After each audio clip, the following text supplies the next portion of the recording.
Tá fáilte roimh lucht fehanna agus éisteachta, fáilte roimh haghaidh an Iúir, agus tá muid an seo an éal áras bheith argal, agus an éanacht linn inniu le chuidir linn sa Slua-Amhránaíochta, tá Pháistí an seo ó rangana a 6 agus a 7 a Bhunscoil in Iúir. Abrigí tíad Daobh le gach duine sa bhaile.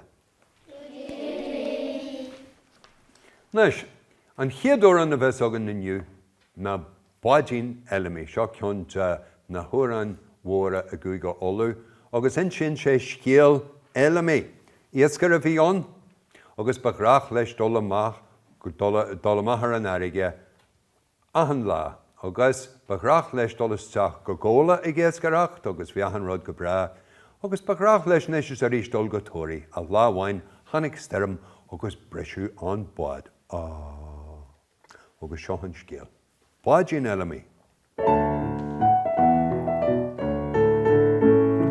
Báidín eilimi, Jimmy go góla, báidín eilimi, svelimi an.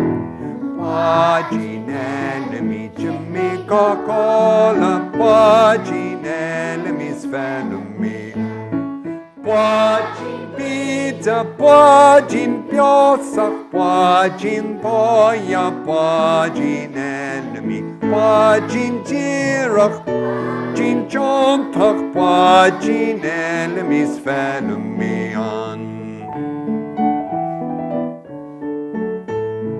Báidín eilimi, Jimmy go tóirí, báidín eilimi, svelimi an. Báidín eilimi, Jimmy go tóirí, báidín eilimi, svelimi an. Báidín bída, báidín beosach, báidín bóia, báidín eilimi, báidín díreach, báidín jontach, báidín eilimi, svelimi an.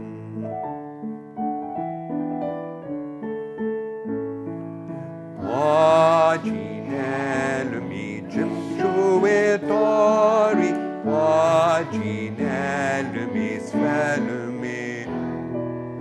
Báidín eilimi, Bhunscoil, báidín eilimi, svelimi an. Báidín bída, báidín beosach, báidín bóia, báidín eilimi, báidín díreach, báidín jontach, báidín eilimi, svelimi an. Seo uaran atá uair sa tradiisiún uair an Gaeilge. Nuair bhí mis me ládóg, bhí grúpa hanig ar an saoil dar a bhainneam Emmett Spiceland agus cheolseir an túr an seo agus bhí sé na hit. Agus an tainematá ar na nóra bheag. Or an bheag siimplí tá 3 versón agus corfa jazz idir gach versa. Nóra bheag. An nóra bheag caró tú réir sé dúirt má 1 milliún sa I gula tí ag tobar an isce fólam coscem dása go simba nóra nóra nóra go simba stúma grágeal simba nóra stúma stórin tá mi sé dúntaí ráileat.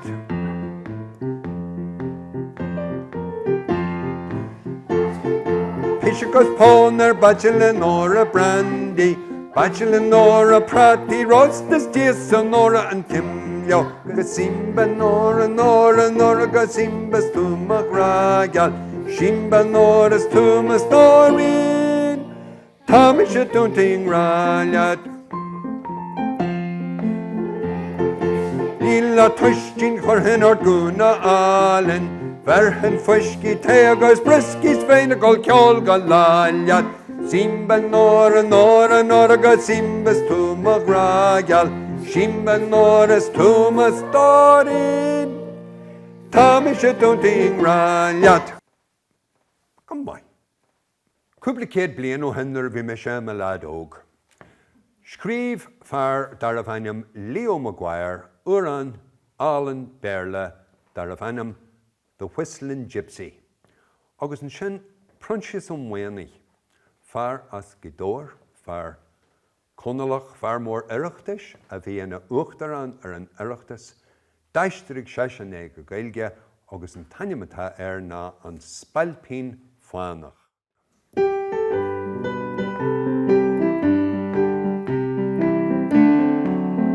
Seo an spalpín fánach chun sní a bhanuas le drám lófar Ceir is a ceáil agus tríocht den nach mhór agus bhail sé an óig bhain Adi-do, da-da, adi-do, adi-day-day. Ceir is a ceáil agus tríocht nach mhór agus bhail sé an bhain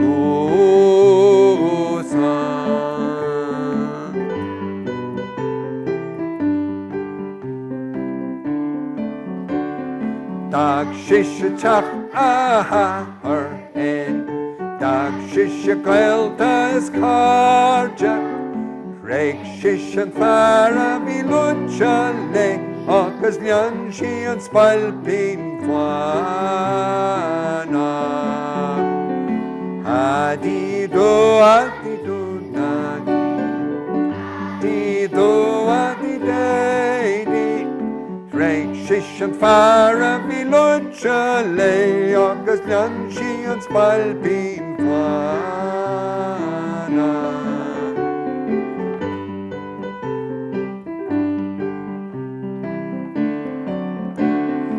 Spalpíne a sí a tíarna ógna haidse go dé mé créní scartí mé leis an spalpín belvin fánach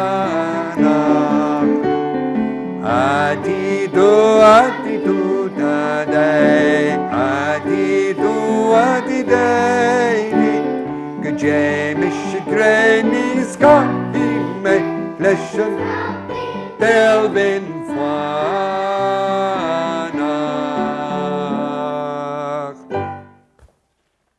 Tá súlang bhfuil se bhaint solt as an Slua-Amhránaíochta seo in Áras Ardal an Iúir agus bhfuil se a baint solt as Amhránaíocht na Pháistí seo as Bhunscoil an Iúir.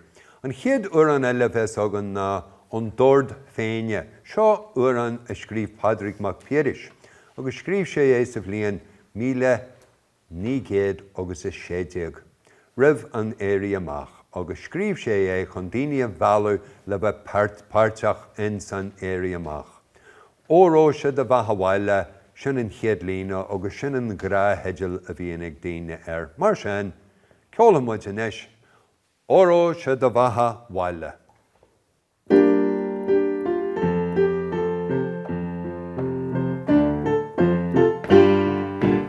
Óró sé de bhathmhaile, óró sé de bhathmhaile, óró sé de bhathmhaile, Anis sé hat an tOirí, sé de bhathmhain balen bar bé grachtú a bheithing éiban, Buithe bhraí sé le méarlach, Stúidíalta leis na gáilibh, Óró sé de bhathmhaile, óró sé de bhathmhaile, sé de bhathmhaile, Anis sé hat an tOirí.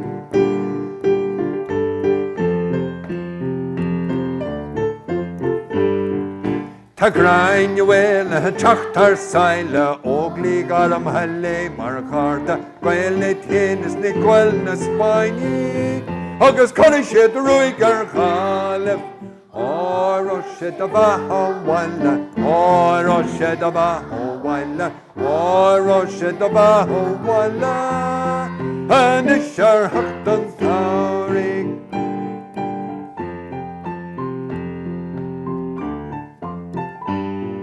A bhhuiil arena a bhar go bhecam, mar a mim beo in I dhéach seachtain, Grain bhfuil agus míle gaisceach, a fógar tear a mar cháilibh, Oroshad Bahawalla, Oroshad Bahawalla, Oroshad Bahawalla, Anishar Haktan Tauri, Oroshad Bahawalla, Oroshad Bahawalla, Oroshad Bahawalla, Anishar Haktan Tauri. An chéadúran eile a bheits agan inniu na trasna na donta. Agus is eistruchan é seo uaran Béarla Salapan a scríbú fadahain Westering Home. Agus nílas agam cé chur an ghealaigh seo ach daine chuig go múna bhíon go cinnte mar tá foghfuilón nós honach mo ghóhan agus fagant agus mar sin de. So seo uaran in ghealaigh inis trasna na donta faoi ghinne atá teacht a bhaile go héireann I níomh imethe fánna mblianta agus iad is súil go mór le bheith reis in éireann. Trasna na donta.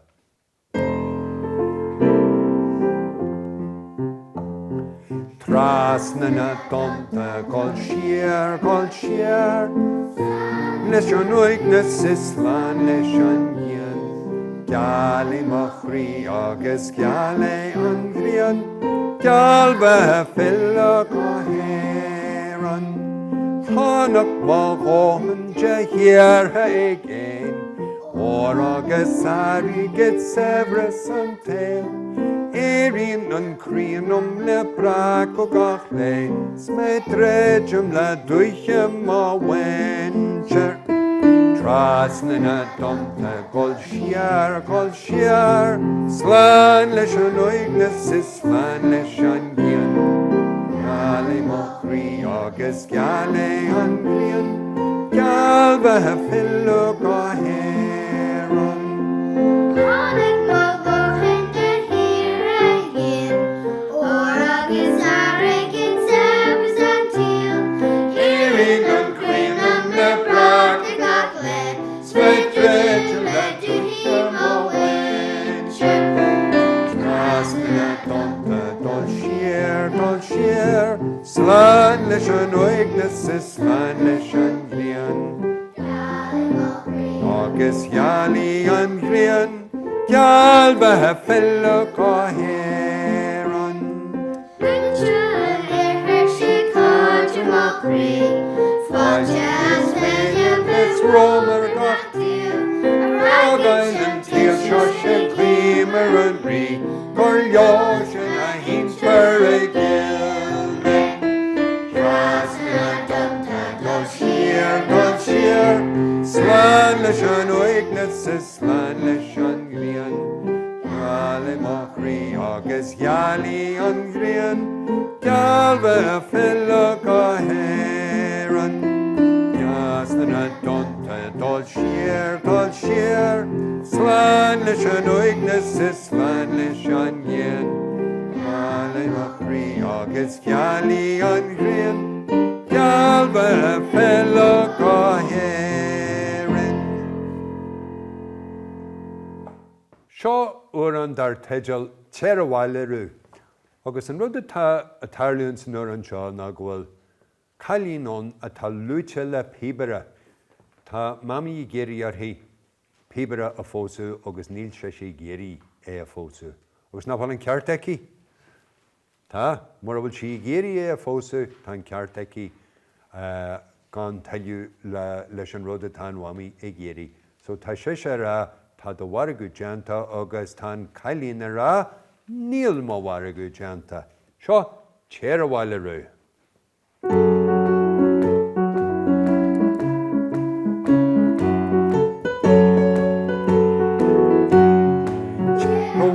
Chair a wallaroo, weary.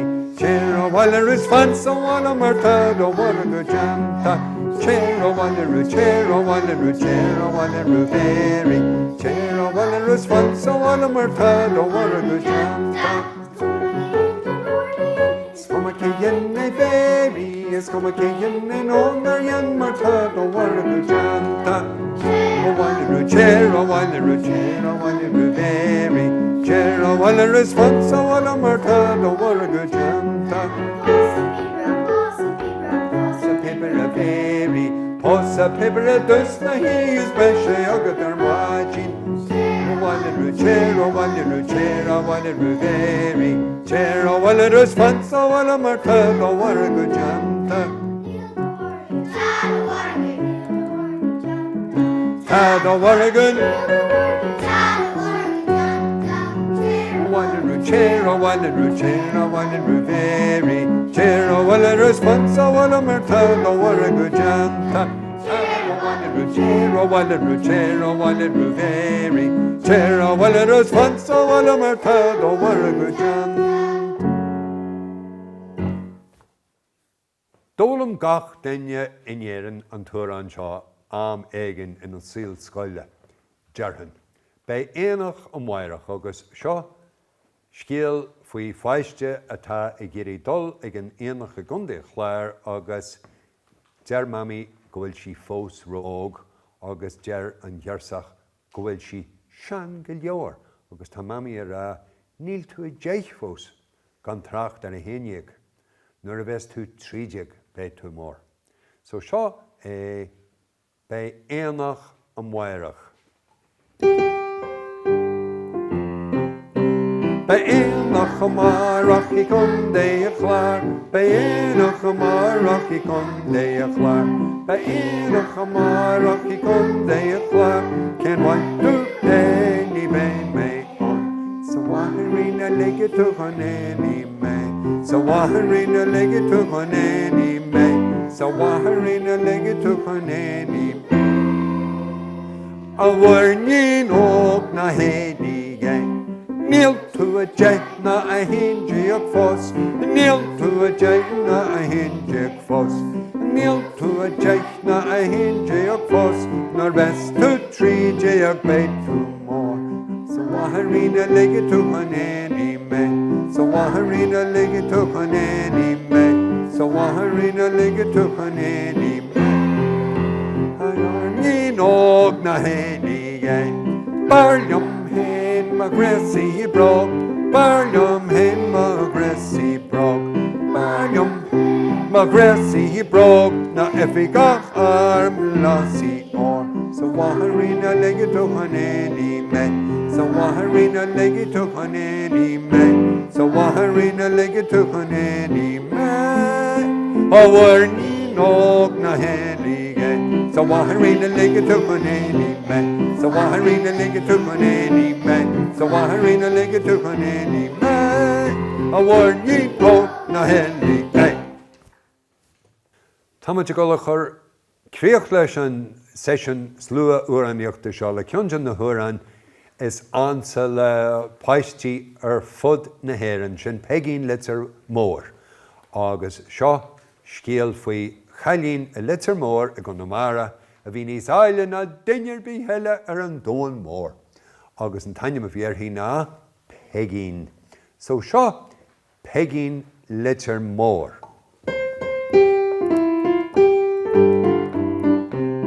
It's all gweram me agus gweram me ma star. Me la gran a man a me she pegin litter more. Eri she's a pegin agus shots are war an arch. Corey duck which bullen agus fecho will shit on.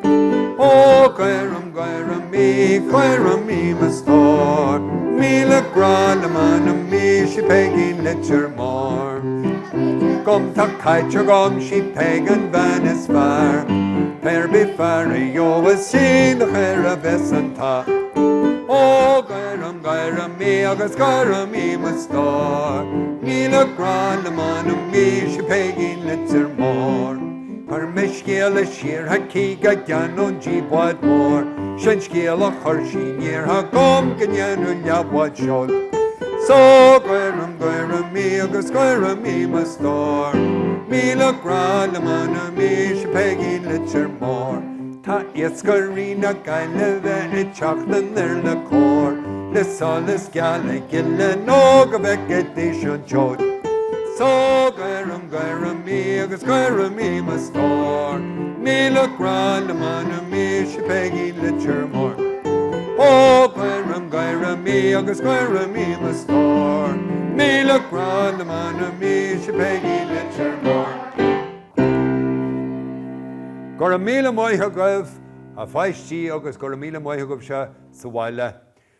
Ba bhhail neom cúpla focail buchas ar dús le muintear le Bhunscoil an Iúir, go háirithe nail an príomhaide agus a lána an muintear ceol a réiteigh agus a dul na Pháistí an seo le bheithe ceol inniu. Agus go háirithe na Pháistí héin óráníthe óga Bhunscoil in Iúir as rang 6 agus rang 7. Bhí sibh ar 2. Bula bás mór.